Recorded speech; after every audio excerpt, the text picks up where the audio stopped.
नमो भगवते महावराहे। आज हम सर्पों की उत्पत्ति का प्रसंग और पंचमी तिथि की महिमा सुनेंगे। पृथ्वी ने कहा, मेरा उद्धार करने वाले भगवान, आपके श्री विग्रह का स्पर्श पाकर महान विक्रमशाली सर्प कैसे मूर्तिवान बन गए तथा उन्हें आपने क्यों बनाया। भगवान वराह बोले, वसुंधरे, गणपति के जन्म का वृत्तांत सुनने के पश्चात राजा प्रजापाल ने यही प्रसंग बड़ी मीठी वाणी में उत्तम वर्ती महातपा से पूछा था। राजा प्रजापाल ने पूछा, भगवान, कश्यप जी के वंश से संबंधित नाग तो बड़े ही दुष्ट प्रकृति के थे, फिर उन्हें विशाल शरीर धारण करने का अवसर कैसे मिल गया? यह प्रसंग आप मुझे बताने की कृपा कीजिए। मुनिवर महातपा जी कहते हैं, राजन, मरीचि ब्रह्मा जी के प्रथम मानस पुत्र थे। उनके पुत्र कश्यप जी हुए। मंद मुस्कान वाले दक्ष की पुत्री कद्रु उनकी भार्या हुई।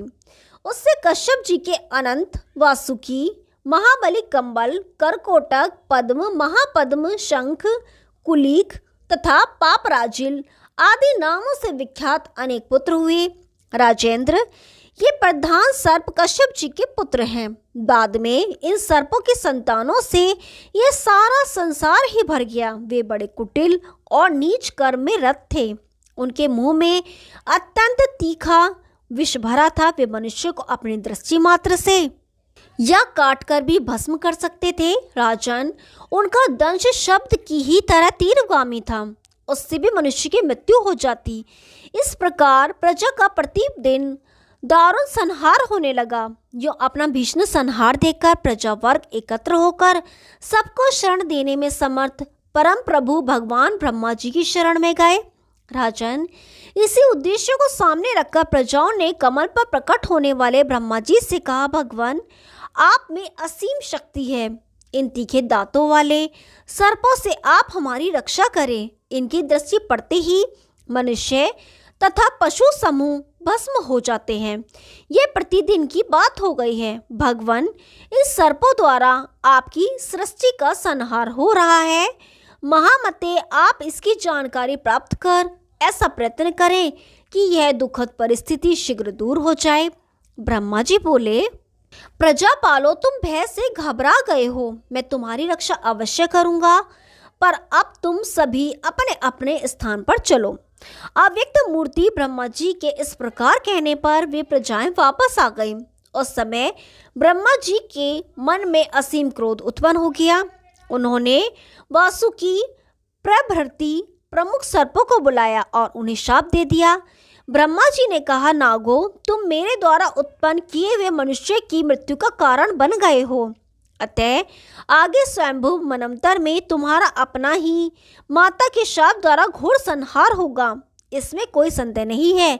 जब ब्रह्मा जी ने इस प्रकार उन श्रेष्ठ सर्पों से कहा, तब सर्पों के शरीर में भय से कपकपी मच गई।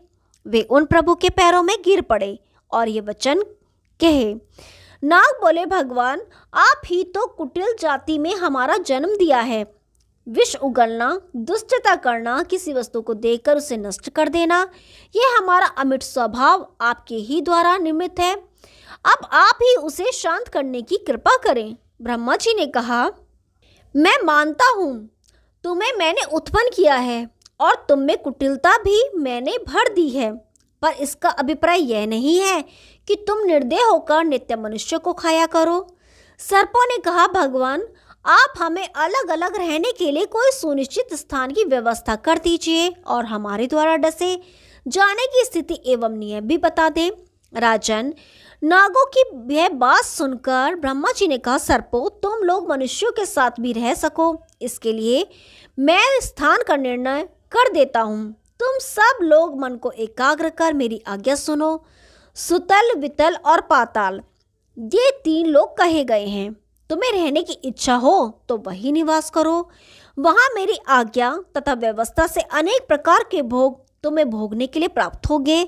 रात के 7वें पहर तक तुम्हें वहाँ रहना है। फिर वैवस्वत मनवंतर के आरंभ में कश्यप जी के यहाँ तुम्हारा जन्म होगा। देवता लोग तुम्हारे बंधु बांधव होंगे। बुद्धिमान गरुड़ से तुम्हारा भाईपने का संबंध होगा। उस समय कारणवश तुम्हारी सारी संतान अग्नि के द्वारा जलकर स्वाहा हो जाएंगी। इसमें निश्चय ही तुम्हारा कोई दोष ना होगा। जो सर्प अत्यंत दुष्ट और उस शक्ल होंगे, उन्हीं की उस शाप से जीवन लीला समाप्त हो जाएगी। जो ऐसे ना होंगे वे जीवित रहेंगे। हाँ, अपकार करने पर या जिनका काल ही आ गया हो, उन मनुष्य को समयानुसार निगलने या काटने के लिए तुम स्वतंत्र हो। गरुण संबंधी मंत्र, औषध और बद गारुण मंडल द्वारा दांत कुंठित करने की कलाएं जिन्हें ज्ञात होंगी, उनसे निश्चय ही तुम्हें डरकर रहना चाहिए, अन्यथा तुम लोगों का विनाश निश्चित है। ब्रह्मा जी के ऐसा कहने पर वे संपूर्ण सर्प पृथ्वी के नीचे पाताल लोक में चले गए। इस प्रकार ब्रह्मा जी से शाप एवं वरदान पाकर वे पाताल में आनंद पूर्वक निवास करने लगे। ये सारी बातें उन नाग महानुभावों के साथ पंचमी तिथि के दिन ही घटित हुई थी। अतः यह तिथि धन्य, प्रिय, पवित्र और संपूर्ण पापों का संहारक सिद्ध हो गई। इस तिथि में जो खट्टे पदार्थ के भोजन का परित्याग करेगा और दूध से नागों को स्नान कराएगा, सर्प उनके मित्र बन जाएंगे। ओम नमो भगवते महावराहे। अब षष्ठी तिथि की महिमा के प्रसंग में स्वामी कार्तिकेय के जन्म की कथा सुनेंगे। राजा प्रजापाल ने कहा, द्विजवर, मेरा एक प्रश्न यह भी है कि अहंकार से कार्तिकेय की उत्पत्ति कैसे हुई? महामते, आप मेरे संदेह को दूर करने की कृपा कीजिए। मुनिवर महातपा बोले, राजन, संपूर्ण तत्वों में जिन्हें प्रधान स्थान प्राप्त है, उन्हें परम पुरुष परमात्मा कहा जाता है। सबके आरंभ में उन्हीं से अव्यक्त तत्व की उत्पत्ति हुई। वे तत्व 3 प्रकार के हैं, परम पुरुष और अव्यक्त के योग से महत्व का प्रादुर्भाव हुआ। इसी महत्व को अहंकार भी कहते हैं। इनमें जो पुष्ट तत्व है वह भगवान विष्णु तथा शिव नाम से प्रसिद्ध है। अव्यक्त प्रकृति भगवती उमा देवी या कमल नयना लक्ष्मी हैं। उन्हीं भगवान शंकर और गौरी के संयोग से अहंकार की उत्पत्ति हुई। वे ही सेनापति कार्तिकेय हैं। महामते राजन, मैं उन कार्तिकेय की उत्पत्ति का प्रसंग कहता हूँ, तुम उसे सुनो। सर्वप्रथम एकमात्र भगवान नारायण ही विराजमान थे। फिर उनसे ब्रह्मा जी की उत्पत्ति हुई। तत्पश्चात स्वयंभू मनु तथा मरीचि और सूर्य आदि प्रकट हुए। फिर इन देवताओं, मानवों, गंधर्वों, मनुष्यों, पशुओं और पक्षियों की सृष्टि हुई। यही संपूर्ण प्राणियों की सृष्टि कही गई है। सृष्टि का विस्तार हो जाने पर देवताओं और दानवों में एक दूसरे को परास्त करने की इच्छा से सदा युद्ध होने लगे। क्योंकि उन दोनों दलों में अपार बल था और उनमें सदा वैर की भावना बनी रहती थी। दैत्यों के सेनाध्यक्ष बड़े बलवान थे, जिन्हें युद्ध में कोई हरा नहीं सकता था। उनके नाम इस प्रकार हैं, हिरण्यकश्यपु, हिरण्याक्ष, महासुर, विप्रचित्ति, विचित्र, भीमाक्ष और कोंच। इन सभी वीरों के बल की सीमा न थी। उस घोर संग्राम के अवसर पर देव सेना में उपस्थित देवता दानवों के तीक्ष्ण बाणों से प्रतिदिन हार रहे थे। उनके प्रजा देख के बृहस्पति जी ने कहा, देवताओं, तुम्हारी सेना में कोई सेनाध्यक्ष नहीं है। केवल एक इंद्र से इस सेना की रक्षा हो सके है नितांत असंभव है। अतः तुम लोग अपने लिए किसी सेनाध्यक्ष का अन्वेषण करो। अब इसमें देर करना ठीक नहीं है। बृहस्पति जी के ऐसा कहने पर देवता ब्रह्मा जी के पास गए। उन्होंने व्याकुल होकर उनसे कहा, भगवान, हमें आप कोई सेनाध्यक्ष देने की कृपा करें। इस पर ब्रह्मा जी ने ध्यान लगाकर देखा, इन देवताओं के लिए मुझे क्या करना चाहिए। इतने में उनका ध्यान भगवान शंकर की ओर गया और फिर सभी देवता, गंधर्व, ऋषि, सिद्ध एवं चारण ब्रह्मा जी को आगे करके कैलाश पर्वत को चले। वहां पशुपति भगवान शंकर का दर्शन कर अनेक प्रकार के स्रोतों द्वारा सभी ने उनकी स्तुति आरंभ कर दी। देवता बोले, महेश्वर, हम समस्त देवता आपकी शरण में आए हैं। भूत भावन, आप त्रिनेत्र भगवान शंकर उमापति, विश्वपति, मरुतपति और जगतपति नाम से विख्यात हैं। आपको हमारा प्रणाम है। प्रभु, आप हमारी रक्षा करें। भगवान, आपके जटापुंज के अग्रभार पर बैठे हुए चंद्रमा की किरणों के प्रकाश से तीनों जगत स्वच्छ हो रहे हैं। आप ही अच्युत, त्रिशूल पानी और पुरुषोत्तम कहलाते हैं। दैत्यों द्वारा उत्पन्न भय हमारे ऊपर आ गया है। आप उससे हमारी रक्षा करने की कृपा कीजिए। श्रेष्ठ देवताओं में भी परम श्रेष्ठ प्रभु, आदिदेव पुरुषोत्तम, हर भाव महेश, त्रिपंतक विभु, भग देवता के नेत्र हरने वाले, दैत्य रिपु, पुरातन और वृषभ ध्वज, इस प्रकार आपके अनंत नाम हैं। भगवान, हमारी रक्षा में आप ही सक्षम हैं। गिरजापति प्रभो, पर्वत पत्नी मैना के आप वात्सल्य भाजन हैं। देवेश्वर, अच्युत, गणेश, भूतेश, शिव, अक्षय, अयन और दैत्य वंदारक आपकी संज्ञाएं हैं। भगवान, आप हमारी रक्षा करें। पृथ्वी आदि 5 तत्वों में आप प्रतिष्ठित हैं। आपके प्रधान गुण भी 5 हैं। विशेषता यह है कि आप आकाश में तो केवल ध्वनि रूप से लीन रहते हैं, अग्नि में शब्द एवं रूप इन 2 गुणों से, वायु में 3 रूपों से, जल में शब्द, स्पर्श, रूप, रस इन 4 रूपों से और पृथ्वी में गंध रहित 5 रूपों से विराजते हैं। भगवान, अग्नि आपका स्वरूप है। वृक्ष, पत्थर और तिल आदि में आप सार रूप से स्थित हैं। भगवान, आप महान शक्तिशाली पुरुष हैं। इस समय दैत्यों द्वारा हमें अत्यंत दुख भोगना पड़ रहा है, अतः आप हमारी रक्षा करें। त्रिलोचन, जिस समय यह सारा विश्व सृष्टि शून्य था तथा ये सूर्य, चंद्रमा, इंद्र आदि भी नहीं थे, उस समय त्रिनेत्र, सभी प्रमाणों से परे, समस्त बाधाओं से वर्जित, केवल आपकी ही सत्ता विराजित थी। भगवान, आप कपाल की माला पहनते हैं। त्रिद्या के चंद्रमा आपके मस्तक की शोभा बढ़ाते हैं। शमशान भूमि में आप निवास करते हैं। भस्म से आपकी अनुपम शोभा होती है। आप शेषनाग का यज्ञोपवीत पहनते हैं। देवेश्वर, मृत्युंजय, आप अपनी तीर बुद्धि के सहारे हमारी रक्षा करें। भगवान, आप पुरुष हैं और ये श्री गिरजा अर्धदेह रूप में आपकी शक्ति है। आप में ही यह जगत स्थित है। आहवनीय आदि अग्नियों ने आपके तीनों नेत्रों में स्थान पाया है। समस्त सागर तथा पर्वतों से निकलकर समुद्र तक जाने वाली नदियां आपकी जटाएं हैं। आप विशुद्ध ज्ञान धन हैं। जिनकी दृष्टि दूषित है वे ही आपको भौतिक रूप में देखते हैं। जगत के उत्पत्ति करता भगवान नारायण तथा 4 मुखों से शोभा पाने वाले ब्रह्मा भी आप ही हैं। सत्व आदि तीनों गुणों, आहवनीय, आवसध्येय आदि तीनों गुणों, तीनों अग्नियों तथा कृत, त्रेता आदि युगों के भेद से आप त्रिमूर्ति बन जाते हैं। प्रभो, ये प्रधान देवता आपकी सहायता चाहते हैं। ये आपको अपना तोषक एवं रक्षक कहते हैं, क्योंकि रुद्र विश्व का भरण पोषण करना आपका स्वभाव है। अतः भस्म को भूषण रूप में धारण करने वाले प्रभो, आप हमारी रक्षा करें। मुनिवर महातपा कहते हैं, राजन, देवताओं के इस प्रकार स्तुति करने पर पशुपति भगवान शंकर स्थिर होकर बोले, देवताओं, आपका क्या कार्य है, शीघ्र बतलाइए। देवगण बोले, देवेश, दानवों के वध के लिए आप हमें एक सेनापति प्रदान करने की कृपा कीजिए।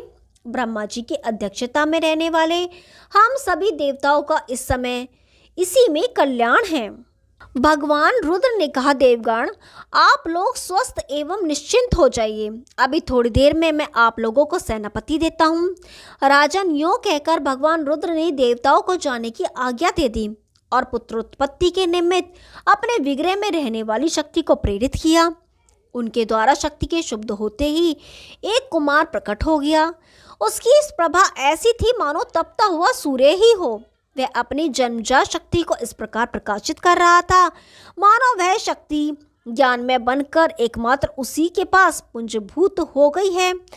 राजेंद्र, उस कुमार की उत्पत्ति से संबंधित अनेक प्रकार की कथाएं हैं।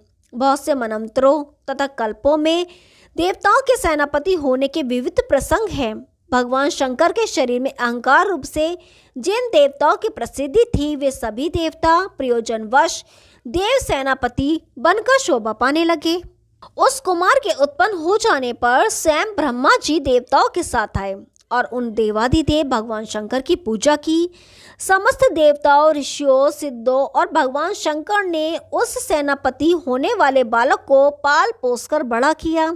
तब उस बालक ने देवताओं से कहा, आप लोग मुझे 2 सहायक तथा कुछ खिलौने दें।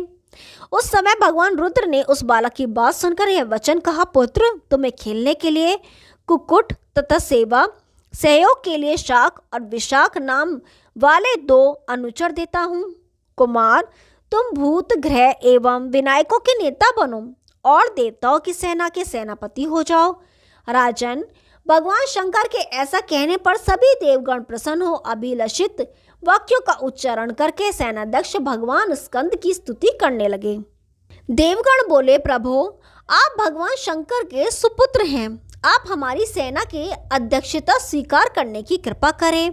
आप षणमुख, स्कंद, विश्वेश, कुकुटध्वज, पावकी, शत्रुओं को कंपित करने वाले, कुमारेश, बालग्रहानुग, शत्रुओं को परास्त करने वाले, कौंच विध्वंसक, कृतिका नंदन, शिव कुमार, भूतों तथा ग्रहों के स्वामी, अग्नि नंदन तथा भूत भावन भगवान शंकर की संतान है। त्रिलोचन, आपको हमारा नमस्कार है। राजन, देवताओं के इस प्रकार प्रार्थना करने पर रुद्र कुमार भगवान स्कंद की आकृति तेजी से बढ़ने लगी। फिर तो वे 12 आदित्य के समान तेजस्वी तथा पराक्रमी हो गए और उनके तेज से तीनों लोकों में ताप छा गया। राजा प्रजापाल ने पूछा, गुरु, आपने स्कंद को कृतिका पुत्र कैसे कहा है, अथवा वे कुमार पावकी और षणमात्र नंदन क्यों कहे जाते हैं? इसका कारण मुझे बताने की कृपा करें। मुनिवर महातपा कहते हैं, राजन, मनवंतर के प्रारंभ में कार्तिकेय की जिस प्रकार उत्पत्ति हुई थी वह प्रसंग मैंने बताया है।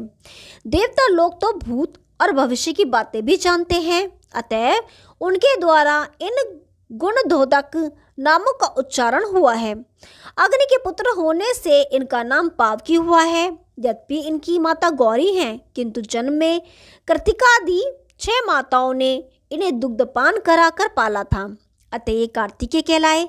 महाराज, तुम्हारे प्रश्न का इस प्रकार समाधान हो गया। आत्मविद्या रूपी अमृत का यह विषय अत्यंत गुह्य है। भगवान शंकर के अहंकार का यह मूर्त रूप है। संपूर्ण पापों के प्रशमन करने वाले भगवान शंकर ही स्कंद रूप में प्रकट हुए थे। पितामह ब्रह्मा जी ने इनके अभिषेक के समय इन्हें षष्ठी तिथि प्रदान की थी। अतः जो व्यक्ति इस स्थिति में संयम पूर्वक केवल फल के आहार पर रहकर इनकी पूजा करता है, उसे यदि पुत्र ना हो तो पुत्र की प्राप्ति अथवा निर्धन हो तो धन की प्राप्ति हो जाती है। इतना ही नहीं, मनुष्य मन से भी जिन जिन वस्तुओं की इच्छा करेगा वह उसे सुलभ हो जाएगी। जो पुरुष स्वामी कार्तिकेय के उपयुक्त गुणनाम पूर्ण स्रोत का पाठ करता है, उसके घर में बच्चों का सदा कल्याण होता है और वह निरोग रहते हैं। ओम नमो भगवते महावराहे। आगे का भाग कल सुनाएंगे, तब तक के लिए नमस्कार।